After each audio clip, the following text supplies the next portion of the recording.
हाय सो आज के इस वीडियो में मैं आपके साथ मेरे दो एक्सपीरियंसेस शेयर करूंगा एंड देन आपको बताऊंगा कि कैसे आप इस सिचुएशन से डील कर सकते हो। सो क्लास 10th में जब रिजल्ट्स आने वाली थी तो मैं ओवर कॉन्फिडेंस में था एकदम। बहुत ज़्यादा ओवर कॉन्फिडेंस में था। मैंने प्रिडिक्ट भी कर ली थी subject wise marks as well as aggregate percentage भी प्रिडिक्ट कर दिया था और मैंने दीवार पे पहले ही लिख दिया था कि 92 से 93 परसेंटेज के बीच में ही आएगा।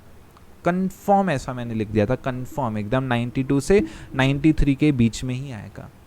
एंड बस रिजल्ट आने वाली थी, हैप्पीनेस थी क्योंकि 92 आए या 93 आए परसेंटेज अच्छा है। सो वाइब मेरे पॉजिटिव थे एंड वही हुआ, 92.6 परसेंटेज आया। बस बहुत एकदम इन्जॉय किया, बस सही था सब। ओवर कॉन्फिडेंस में सही था, मतलब ओवर कॉन्फिडेंस गलत बात है बट मुझे पता था कि इतना आएगा ही आएगा। सो ज़्यादा ही पता था मतलब, और वो हुआ भी सच। तो अब एक बार प्रेडिक्शन सच जाती है तो फिर इंसान को लगता है हर बार सच जाएगी। तो मैंने क्लास 12th में भी वैसे ही, बट इस बार कॉन्फिडेंस के साथ मैंने वापस सारी चीज़ें यहाँ पे तैयार कर दी कि इतना मार्क्स इसमें, ये सब्जेक्ट में इतना मार्क्स, केमिस्ट्री में इतना, ऐसा ऐसा करके सब तैयार कर दिया एंड वापस से कुछ परसेंटेज अपनी प्रिडिक्ट की। बट इस बार कॉन्फिडेंस कम था, 10th से तो ऑब्वियस सी बात है कम था, बट इतना पता था कि मेरे अंदाजे सही लगते हैं। सो बस समय आ गया रिजल्ट देखने का। वापस से ऐसे दिल की धड़कन, एक अलग ही वाइब आती है, एक अलग सी ही वाइब आती है। सो बेसिकली ठीक है, जैसे ही रिजल्ट आया खोला सो देखा तो परसेंटेज आया था 81.5 परसेंटेज। एंड जो पूरा का पूरा फॉल हुआ था वो बिकॉज ऑफ द केमिस्ट्री हुआ। पूरा का पूरा फॉल केमिस्ट्री, मतलब एक सेकंड के लिए ऐसे यहाँ से आंसू ऐसा टपकने वाला था, ऐसा जस्ट ऐसा गिरने वाला था, क्योंकि केमिस्ट्री में मेरी एक्सपेक्टेशन थी 88 मार्क्स की। केमिस्ट्री का जो मेरा एक्सपेक्टेशन था वो था 88 मार्क्स का और केमिस्ट्री में मेरा आया 75 मार्क्स। तो बहुत मेजर यहाँ पे मेरा फॉल हो गया because of the chemistry. 30 seconds जैसे हो गए रिजल्ट पूरे होके, मैं फटाफट भागा अपना पेपर केमिस्ट्री का निकालने, क्वेश्चन पेपर के रिवैल्यूएशन में मुझे डालना है। 30 सेकंड्स में मैं भागा, पेपर ढूंढा, 1-1.25 मिनट 1-1.5 मिनट लगा, पेपर ढूंढा, सीधा फ़ोन किया मेरे दोस्त मनोज को जिसके साथ मैंने पढ़ाई की थी और जिसने मुझे बहुत ज़्यादा हेल्प एंड सपोर्ट किया था। सो जैसे ही उसको फ़ोन किया तो मैं तो उससे पूछने के लिए फ़ोन किया कि रिवेल में कैसे डालना है, क्योंकि ऑब्वियस सी बात है जिसने सपोर्ट किया होगा उसका तो ज़्यादा ही आएगा, राइट। सो मनोज से पूछा तो मनोज ने बोला मेरा परसेंटेज आया है 79 परसेंटेज। तो मुझे इतनी हंसी आई, मैं मतलब फ़ोन पे चिल्ला चिल्ला के ऐसे हंसा, क्योंकि ऑब्वियस सी बात है जिसने सपोर्ट किया है उसका एक्सपेक्टेशन हमारा वही होता है कि इसका तो बहुत ज़्यादा आएगा, राइट। तो मेरा 81.5, उसका 79 आया, तो मैंने रिवेल का पेपर भी उधर ही रख दिया। मैंने बोला भाई सही है सब, बस ये इसका इतना आया है तो मेरा इतना आया है तो बहुत अच्छी बात है। तो मैंने पूछा केमिस्ट्री में कितना है, बोला 73।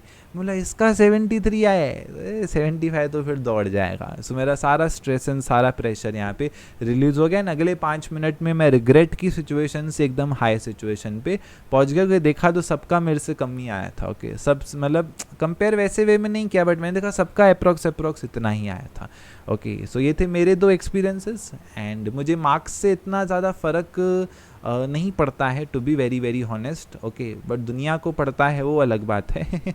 मुझे इतना ज़्यादा मैंने कभी महत्व दिया नहीं है, दिया था 10th एंड 12th में, अभी नहीं पड़ता है। अभी BSc MSc में, अभी MSc में मेरा जो MSc मास्टर्स इन फिजिक्स ख़त्म हुआ वो बहुत अच्छे मार्क्स से हुआ, बट मैंने आज तक कभी कहीं पोस्ट भी नहीं किया है। कि मैंने इतने पॉइंटर 9.13 पॉइंटर से मैंने MSc ख़त्म किया है आउट ऑफ 10, बट मैंने कहीं पोस्ट करके किसको बताया भी नहीं कि इतना आया है। ठीक है, बट आते हैं अभी दूसरे टॉपिक के ऊपर, आप कैसे डील कर सकते हो। क्योंकि मेरी जो सिचुएशंस थी वो तो नॉर्मल सिचुएशंस थी, राइट, है ना। तो नॉर्मल सिचुएशंस में अच्छा परसेंटाइल आया तो ऑब्वियस सी बात है सब चीज़ें सही होती है, बट थोड़ा सा प्रिपरेशन यहाँ पे कैसे रखना है।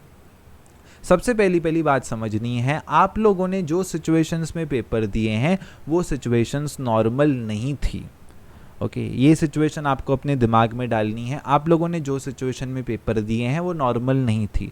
जब भी सिचुएशन नॉर्मल नहीं होती है कोई भाव नहीं देता है, 2 दिन से ज़्यादा 3 दिन से ज़्यादा कोई भाव नहीं देता है, इस बात को ध्यान में डालो।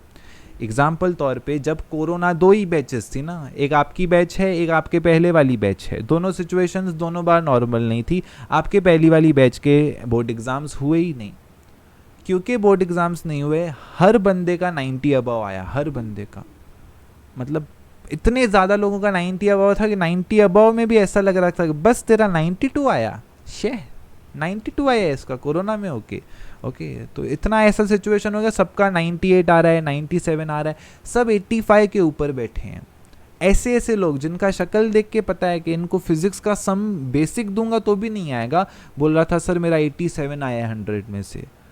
तो बेसिकली मार्क्स तो सबके आ गए। ओके ये साल का सिचुएशन क्या था, मार्क्स तो सबके आ गए, बट किसी ने भी कंसीडर ही नहीं किए, न किसी ने अप्रिसिएशन दिया, न किसी ने शाबाश बोला, क्योंकि सबको पता है बोर्ड एग्जाम दिया ही नहीं है तो कैसे मार्क्स आए हैं, और जो भी मार्क्स आए हैं वो तो इंटरनल और वो तो सबके हाई हैं, तो किसी ने भी यहाँ पर भाव दिया ही नहीं। ओके उसी तरीके से जो सिचुएशन में आप लोगों ने पढ़ाई किया है, जो सिचुएशन में आप लोगों ने पढ़ाई किया है और जो भी प्रोसेस था एग्ज़ाम दिया है, सबको पता है कैसा माहौल था।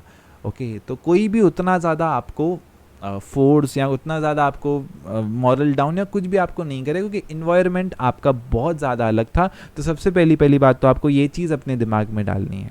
ओके हमारे टाइम पे जो सिचुएशन थी या जो हर समय पे सिचुएशन होती है, हम किसी को ब्लेम नहीं दे सकते हैं, क्योंकि सारी दुनिया सही चल रही थी, सारी ज़िंदगी सही चल रही थी, बट आपके सिचुएशन में तो ऐसा है ही नहीं, राइट है ना। तो आपके सिचुएशन में इन्वायरमेंट उतना हाइप बनेगा ही नहीं जितना हमारे टाइम पे बनता था, because you are of the corona batch. Even parents भी आधे से ज़्यादा लोगों के तो कन्विंस्ड हो गए कि ठीक है यार जो भी है तूने एटलीस्ट एग्ज़ाम दिया, या सिर्फ पास हो जाएगा ना तो भी चलेगा, क्योंकि सबको पता है कैसे कैसे पढ़ाई आप लोगों ने की थी। So this is the current situation. तो उसका हाइप उतना ज़्यादा क्रिएट नहीं होगा, सबसे पहली बात ये है। दूसरी बात, अब आप लोग कहोगे सर हम तो स्टूडेंट हैं, हमें तो स्ट्रेस आता है। ठीक है, जो लोग स्ट्रेस सहन नहीं कर पा रहे हैं, जिनको प्रॉब्लम हो रहा है, जिनको डर सा लग रहा है, अपने फ्रेंड के साथ समय बिताओ। ओके दोस्त के साथ समय बिताओ। जब हम दोस्त के साथ समय बिताते हैं तो अगर आपको प्रिंसिपल ऑफिस में भी खड़ा करके उधर भी मारा मारी करें आपके साथ, ओके फिर भी आप हंसोगे उधर प्रिंसिपल ऐसा लकड़ी लेके मार रहा रहेगा ना, फिर भी दोस्त मार खाते हुए देखोगे ना, हंसी आ जाती है, राइट। ओके सो एक ही समय है, एक ही सॉल्यूशन है, दोस्त के साथ समय बिताओ।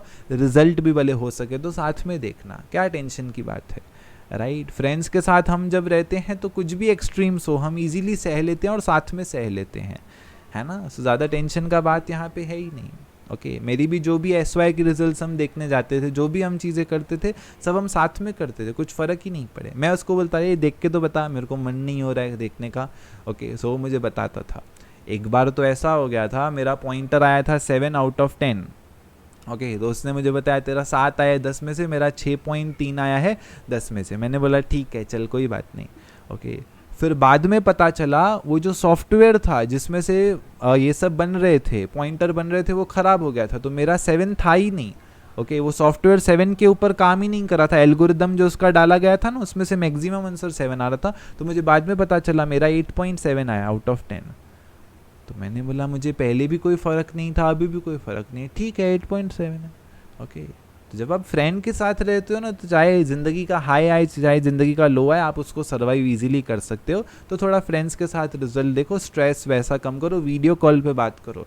ओके एंड सेकंड चीज़ हो जाता है जब आप मन खुश नहीं है आपका। ओके जब मन आपका सेटिस्फाइड नहीं है तब क्या सेटिस्फाई करना चाहिए, तन सेटिस्फाई करना चाहिए। थोड़ा खाओ पियो एंजॉय करो फेवरेट डिश मंगाओ, ऐसे ही जाके चॉकलेट केक खा लो, आज ही खा लो, कल का वेट ही नहीं करो, अभी जाओ आधे किलो का चॉकलेट केक लेके आओ, बैठ के खाओ, ऐसा टेंशन नहीं लो, राइट।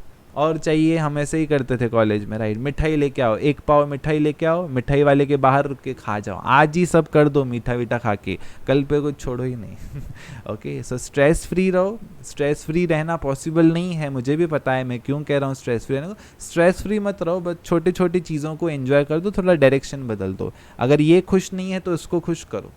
ओके बेसिक सा लॉजिक। अगर दोनों खुश नहीं है तो किसी और के साथ रहो जो आपको खुशी दे सके।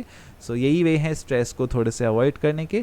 बाकी चिंता मत करो, आपकी बैच नॉर्मल सिचुएशन से नहीं गुजरी थी तो कोई भी आपको यहाँ पे जज नहीं करेगा। Okay so that was all for this video. See you in the next video. Wish you all the very best for your results.